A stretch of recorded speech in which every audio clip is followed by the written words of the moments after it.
ยายบัวพันธุ์จะสิไปใส่เนาะก็สิไปเบิ่งสมุนไพรจ้ะบ่มาพอต้นอันนี้มาต้นงามเด้ตานี่ใช่ต้นอีหยังโอ้ต้นหมักกะเหล่าดอกงามเนาะงามได้พี่น้องช่วงนี้กำลังออกดอกได้พี่น้องต้นหมักกะเหล่าหรือต้นกากะเหล่าฝนตกแล้วอีแก้วดำนาเพราะว่าต้นเพิ่นเป็นเด็กน้อยนะส่งกูเปียกคือหมากกะเหล่าฝนว่า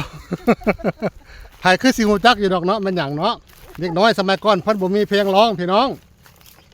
อยากทราบว่าผู้ใดแต่งเพลงนี่จักผู้ใดแต่งบ่ เพิ่นก็เว้าฝนตกลงมาเฮ่ลงมาก็พาได้เล่นน้ำเนาะเด็กน้อยเพิ่นก็เว้าฝนตกแล้วอีแก้วดำนาฝนตกมาให้หน้ากูห้องส่งกูเปียกคือหมากกะเหล่าเพิ่นว่า ไปพี่น้องเอ้ยงามเด้สวยงามขนาดพี่น้องไป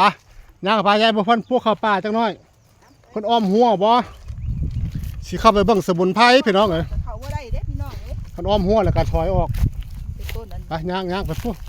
สิพาได้ไปเบิ่งต้นกระตังใบพี่น้องแต่มันก็สิเข้าได้อยู่ดอกคันเพิ่นบ่อ้อมหัวมันเป็นที่ญาติเจ้าของก็สิพ่อคอสมุนไพรนะเพิ่นได้อยู่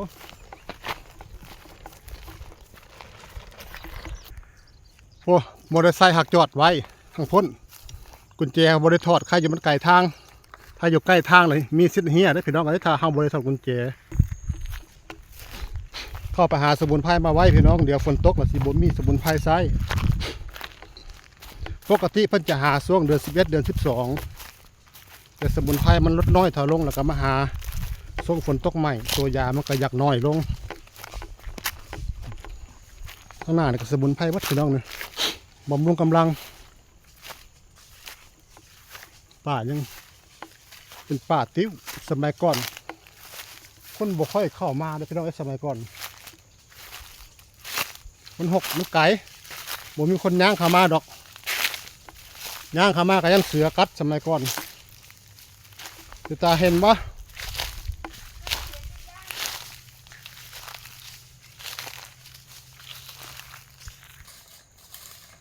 มาเจอแล้วยายบัวพันธุ์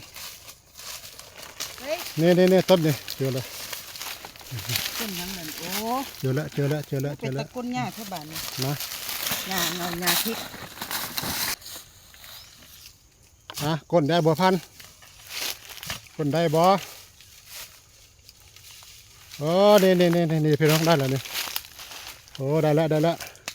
เอาไว้เข้ายาเลยพี่น้องเพิ่นแก้ท้องร่วงแก้ลินดวงถ่ายออกรถเอาซับออกนี่ซับออกเอาเข้ากระสอบเลย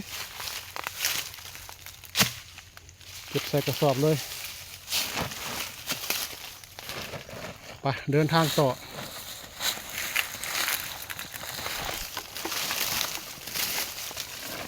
ชีวิตฉันมีแต่หมาพาไปจะเดินหนใดมีหมาน